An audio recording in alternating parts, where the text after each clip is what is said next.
Well, it's June, and you know what that means. It's time to catch up on all the first or third person shooters you've missed over the last few years and see if them are worth a try season. So let's filter by first and third person shooters and, oh, what? Main character with gun. Character with gun. Person with gun. Person in. Where did it all go wrong? Box art is the first thing you see when you purchase a physical product. It's the first thing you see when you crack open the case, and it's the main image associated with the product. So it should be one of the most important considerations when marketing a product. Right? Right? Nope. Oftentimes it feels more like an afterthought. I find this disappointing. You see companies can pour millions of dollars and even more millions of people hours into making a product as cool and as important as it can be. A product that, if it's a video game, you'll most likely be experiencing for dozens of hours, and gamble on its primary image.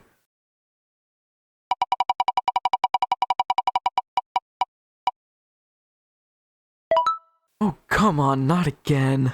Oh well. Done.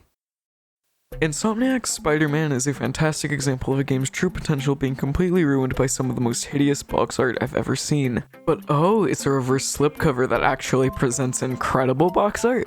Why put all this effort into making good box art if you're not actually going to use it? The 2012 film The Avengers was and still is one of the biggest events in cinematic history, and yet its box art looks like this. I feel like this issue is primarily an issue with video games and movies. More so video games, and it definitely doesn't exist much in non-interactive mediums. Let's say I'm at the store and I need to buy some bread. Which I do. I mean, where else am I gonna write my shopping list? The bag the bread comes in won't really persuade me into what type of bread I buy. The bread inside the bag is a much better indication of the quality of the bread.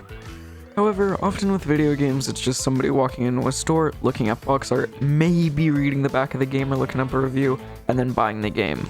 And I don't know about you, but this looks a lot better than this, even though it's probably the other way around. Back in the eras when games looked like yikes, yikes, and what? Box art wasn't selling a game, it was selling a vague descriptor of what your imagination should picture. This is very similar to how some books give an illustration of the main character or the setting on the front, so you know what to picture. And when games like Clue Land would stock the shelves, advertisers knew that something wasn't quite right. Unfortunately, the hyper-realistic alternative that they decided to go with wasn't that good either, with games such as Dragon Warrior drastically overselling the game's visuals. To be fair, back then, making it clear that your game was even for your desired console was an issue. Now famous logos like the Nintendo seal of quality and the Sega Genesis graph paper designs are obvious byproducts of that. The NES's primary format of displaying the box art was the black box template, originally featuring screen grabs from the games switching to custom art later on. One of the most easily recognizable box arts of this era is that of Super Mario Bros. 3. It features Tanuki Mario on the cover, clearly displaying the new power-ups and traversal modes that the game has to offer.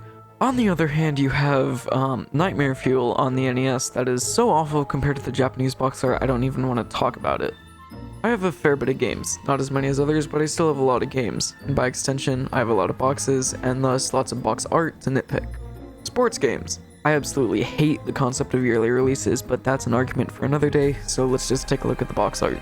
First thing you notice is, hey, that's not a sport, that's a person. In all seriousness, the box art is fine. Not extraordinary, but not bad. They definitely had more flair in the Xbox and PS2 days with games like NBA Street.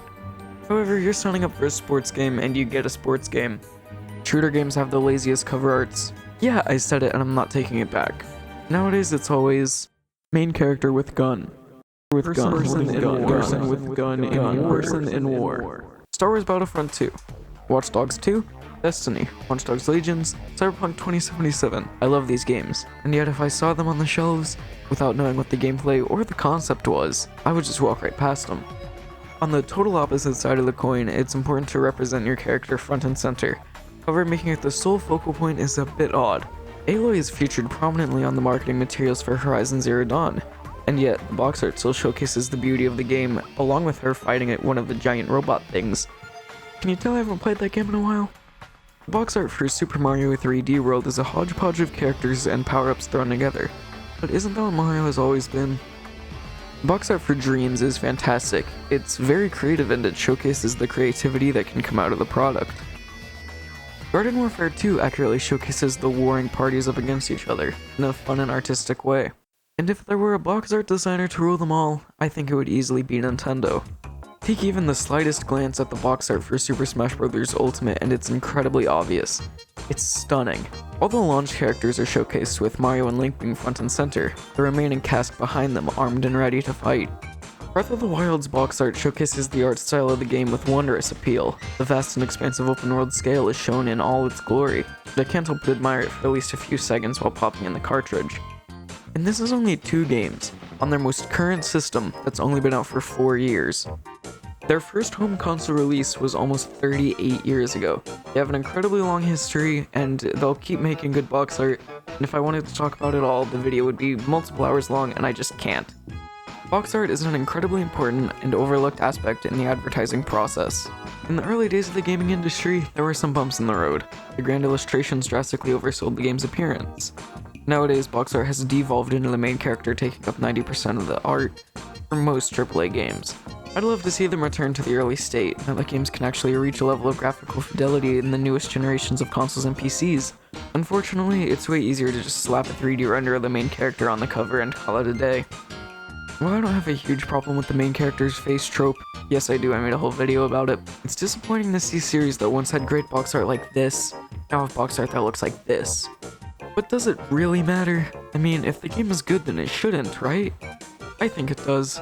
Art is art, and it will be the main image associated with your game until the end of time. With worlds that look this good, would you want the image to be associated with it this? I don't think so. Thank you for watching. If you enjoyed, feel free to leave a like and subscribe so you get notified the next time I upload.